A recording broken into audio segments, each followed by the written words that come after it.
What's up, guys? Chris Sargent with you.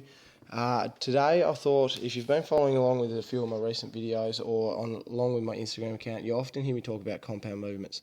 I'm currently in my bulk and I'm really emphasising these, and I do stress them in a cut as well, but I thought I'd go into a little bit more detail about what they are if you are unaware of the benefits of what these compound movements are. The three clips you'll see here, or the three movements you'll see here, are three common compound movements: the bench press, followed by my squats, and followed by my deadlifts. These are just a few different clips from different angles that I've done over the last few weeks of starting my bulk, and I've had pretty good strength results going up by training them consistently.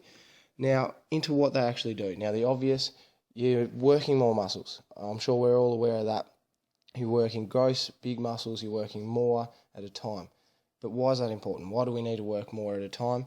Obviously, it seems quite obvious, but there's other little things that come from it. So hormones are a key one, okay? If you're using multiple muscles at once, you're increasing the amount of insulin, you're increasing plenty of hormones that are rushing through to your body because more muscles are being worked and increasing that hormone rate. So by increasing that your insulin sensitivity, your muscles' intake and use of glucose is going to rise. So your fuel source, you'll burn more of that fuel source throughout your session, which can also lead to greater fat loss after that session, because you've used a lot of those fuels. You then can dip into your fat stores. You also you utilise and bring out more growth hormones, estrogens, testosterone, things like that can help with muscle growth and retention, and also aid with fat loss, which is obviously what we're all looking for at most times. Also, other benefits of targeting growth in several muscles that obviously get looked over. Now, there's the obvious part. If we're working more at once, we're building a greater muscle mass.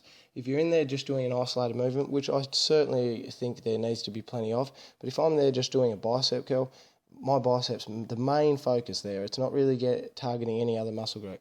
But if I really want to put on if I want to change my body composition to build a greater muscle mass, then I need to target more gross muscles and more muscles in a movement rather than just one movement. So if you see a deadlift here, I'm targeting many. I'm using my core, my lower back, my lats are engaged, my legs are engaged. There's many muscles working at once. The benefit of having all these muscles working at once is that the more muscle mass I gain, the more potential you have to lose fat. You'll be able to eat more calories every day and still be able to burn it off because you are building that greater muscle mass, as well as that session actually raising your heart rate a lot higher than an isolated movement or a fine movement, and you'll burn more calories throughout that exercise. Lastly, on why it's so important to target several muscles, if you look at a compound movement such as here, you see many joints moving at once. Okay, not just the one, but it's always two or three joints that are being involved with these compound movements. Okay, that's critical. You want to build that strength. You want to have healthy, strong joints, and it is critical to engage them and train the muscles around those joints to build up the strength. So just wrapping up, guys, obviously the keys: targeting lots of muscles, increasing hormones, therefore targeting more fat loss, and bringing in greater muscle growth and retention. So thanks for that, guys, and I'll see you soon.